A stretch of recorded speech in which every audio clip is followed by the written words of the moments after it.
école université wala tout simplement sunu système éducatif bi brise na ay rêve détruire na ay talent yu bari mais malheureusement duñu ci sax bàyyi xel bu fekkee da nga am amour ci école alors vidéo bi defuma ko pour yow parce que dina la wax ay dëgg yoodu mës a gëm ci sa àdduna ci li nekk école désolé. boo demee ba sa xel nekkatul ci jàng wala sax bëggatoo jàng je te conseille nga dem xooli leneen lu sa xel ak sa xel nekk peut-être boo bokkee ci ñi nga xam ne seen père wala sax seen mère ñoo leen téye ci jàng bi ba tey et bëgguñu ngeen bàyyi jàng li ma lay wax mooy nga toog ak ñoom nga wax jox leen ñu wax jox la wax leen réalité bi nekk ci dem école chaque jour amaana sax duñ la mën ci comprendre ndax bokkoo leen li ngeen gisee mbir yi amaana sax dañuy jàpp ni bés boo bàyyee sa vie day échec doo am liggéey et que liñ doon xaar ci yow dootuñ ko mën a amati ils sont loin d'être là amaana sax am na ñoo xam ne du seen père et aussi seen mère ñoo leen téye ci jàng bi c'est tout simple ragal nañ bàyyi jàng ndax bañ a affronter vie professionnelle bi buñ bàyyi jàng dootuñu amati temps bu bari ragal ñàkk vie de merde bi ñu amoon avant désolé mais noonu kese lañ ko mën a waxee.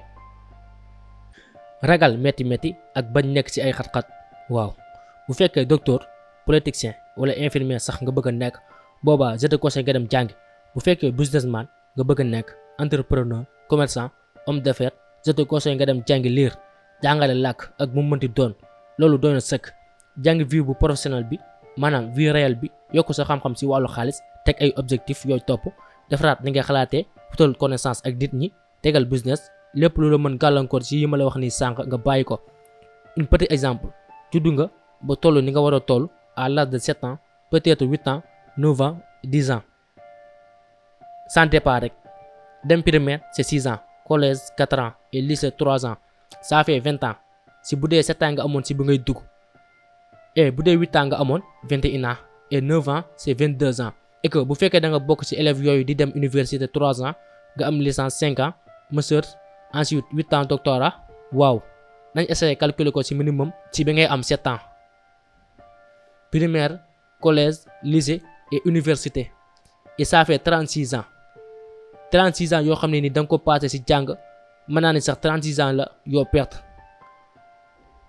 36 ans yoo xam ne da nga ko passé ci jàng mën naa ni sax 36 ans la yoo perte ci sa vie bu doon ci biir 36 ans yi une fois dina la ci jàngal nooy def ba am xaalis ak nooy tewee sa xaalis ak nooy comporté woo ak nit ñi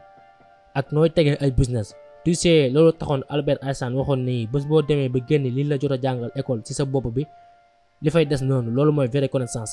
et 36 ans boo ko génnee ci li nga war a dund kon dara deseetu la te war ngaa am jabar war a am doom am kër et d'autres choses yoo xamul et ensuite war nga réaliser say rêve. école bëggul ku échec te moom ci boppam moo lay def nit ku échec du la jàngal nooy waxee ci mbooloo li nit professionnel war a xam dëgg duñ la ko jox lu dul di la imposer ay histoire du jàmbur te loolu nekkul force da nga ko war a xam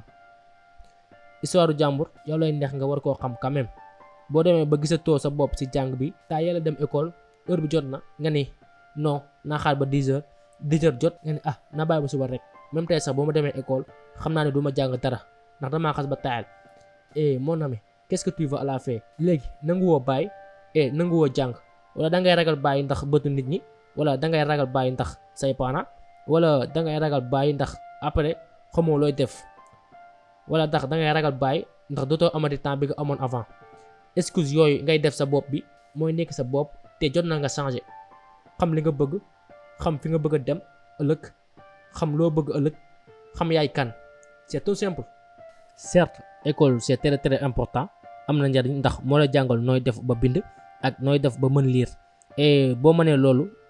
looy def ci école frère école mën naa ne daf lay programmer changer ni ngay xalaatee adduna bi et que daf lay gëmloo ni waroo échec benn yoon même pas une fois ci sa vie. c'est l'exemple ñu jox la benn devoir ni la waroo def fenn benn faute et boo ñëwee ci vie professionnelle bi dañ lay wax ni échec dafa bokk ci vie bi yoon bi échec jëm ak bu réussir même yoon bi la mënul ñàkk ci life bi c'est contraire ak li lay jàngal ci école ba bro. et adduna ñu ngi dem ñenn ñaa ngi comprendre vie bi et ñeneen ñi moom duñu mësoon nangoo comprendre life bi ñoom mën naa ne c'est comme Lido ay point lañ dañ leen di déplacer nu mu leen neexee di leen manipuler ci seeni sentiments et duñu sax rendre compte et sama xel mu gàtt jàpp naa ne sax adduna bi moo bindoo noonu mais ci biir ñooñu mën naa ne li ma fi wax sànq moo leen dal ñemewu ñoo teel seen vie amee lu dul di bàyyi keneen soi-disant des inconnus mu leen koy teel frère bu nekkee pare woo pour perte alors kon pare woo pour gagner et système éducatif bi daf lay gëmloo ni ba egsi ci sa vie yow nit ku niil nga nit bu xamul dara par exemple et bien am na ay université yoo xam ni boo échoué 2 fois yow duñ la nangoo di accepter et dañ lay dàq mais c'est quoi ça. alors gars yi mbaa yéen a ngi am jàmm ñu de ñoo koy am di la ko ñaanal vidéo tey bi xam ngeen thème bi du jar ma leen koy expliquer ci boo seetaanee commencement bi ba fin bi bii partie 1 bi la mais partie 2 bi dina dugg ci ay fan yu néewul dara incha allah jaa ngeen jëf et bu leen fàtte wax seen xalaat ci vidéo tey bi.